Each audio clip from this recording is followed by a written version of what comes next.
एक गांव में कुंवारा कमल नामक एक आदमी था। उसके माँ बाप जितने भी रिश्ते उसे दिखाते थे वो उनमें कोई ना कोई खामी दिखा के रिश्ता रद्द करता था। ऐसे एक दिन जब पड़ोसी गांव में एक रिश्ते देखने जाते हैं तो लड़की को उसकी तरफ आते देख कहता है, हाँ, लड़की के चलने का ढंग ठीक नहीं है, चलो चलते हैं। ऐसे वहाँ से सबको लेके चला जाता है। जब दूसरा रिश्ता देखने गए तो लड़की की सुंदरता देख सभी खुश होते हैं। कमल और वो लड़की जब अकेले बात करने जाते हैं तब, आप बहुत ही सुंदर हैं, आप भी। उस लड़की की आवाज सुनते ही वो वहाँ से भाग जाता है। कमल को देख उसके माँ बाप उसके पीछे पीछे ही चले जाते हैं। ऐसे कमल अपने माँ बाप के दिखाए हर रिश्ते में कोई ना कोई खामी दिखा के मना कर देता है। कमल का ये व्यवहार उनके माँ बाप को परेशान कर देता है। कमल के रिश्तेदार और दोस्त उसे चिढ़ाने के लिए कुंवारा कमल के नाम से बुलाने लगे। ये सब देख उसके माता पिता भी ठान लेते हैं कि कुछ भी करके कमल को एक बहुत ही सुंदर लड़की के साथ शादी करवा के ही रहेंगे, और सिर्फ इसी काम में लग जाते हैं। उसी समय में एक दिन जब कमल के पिता अखबार पढ़ रहे थे तो उन्हें एक लड़की का तस्वीर दिखता है। उसे देख सोचते हैं, इस लड़की को कहीं तो देखा है मैंने, और उस समाचार को पढ़ना शुरू करते हैं। रिश्ता देखने आकर चाल के डंग को देख इनकार करने पर उस लड़की ने आत्महत्या कर लिया।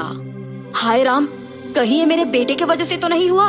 लक्ष्मी, लक्ष्मी, यहाँ आओ जल्दी। ऐसे उसकी पत्नी को बुला के कहता है, इस लड़की को देखो, याद आया, ये लो, उसके नीचे जो लिखा है वो पढ़ो। उनके पढ़ते हुए समय में एक तेज हवा अचानक उनके घर में आता है। इतना तेज कि पर्दे जोर से हिलते हैं, सामान नीचे गिर जाते हैं और खिड़कियां खड़खड़ाते हैं। ये देख कमल के माता पिता दोनों कांपने लग जाते हैं और डर के मारे वहीं नीचे बैठ के इधर उधर देखते हैं। सुनिए, कहीं वो लड़की भूत बन के हमसे बदला लेने यहाँ तो नहीं आएगी ना? मुझे भी उसी बात का डर है लक्ष्मी। उसी समय में कमल घर आता है। माँ, पापा, इधर देखिए।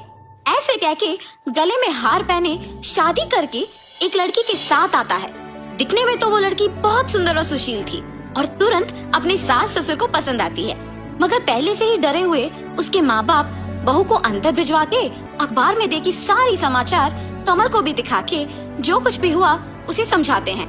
नई नवेली दुल्हन अंदर जाके गले से फूल का माला निकालती है।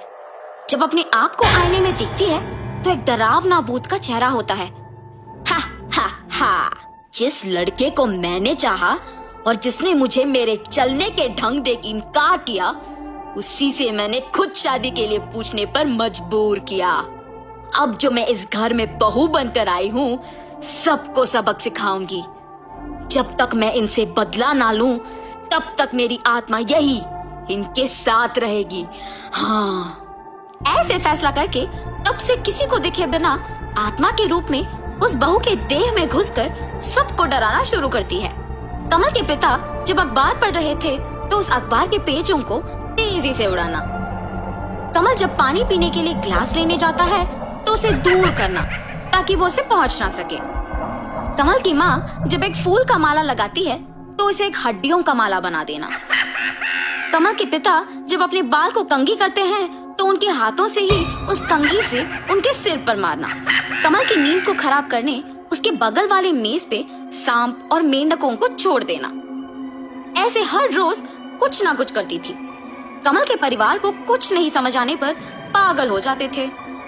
जब सब मिलके बात करते हैं कि घर में हो रहे घटनाओं से कैसे बचे, तभी उनके बहू के देह में भूत घुस के लंबे बाल और डरावने आवाज से कहती है, हा हा हा, मेरे चलने के ढंग का कारण देकर मुझे ही इनकार करोगे तुम? मुझे शादी नहीं करनी थी, इसीलिए ऐसे कह दिया मैंने। कृपया हमारे बेटे को छोड़ दो, गलती हमारी है। जब तुम्हारे बेटे की इनकार करने पर तुम लोग भी तो मान गए, अब क्यों नाटक कर रहे हो? हाँ? जब तक मैं तुम लोगों को सबक नहीं सिखाऊंगी, मेरी आत्मा की शांति नहीं होगी। भुगतो, भुगतो। हा हा हा। ऐसे उन लोगों को अलग अलग प्रकार से डरा डरा के उनमें बदलाव लाती है। जब उसे यकीन आता है कि वो लोग उनके बहू का अच्छा ख्याल रख रहे हैं, तब उस लड़की का देह छोड़ के आसमान में एक तारा बन जाती है।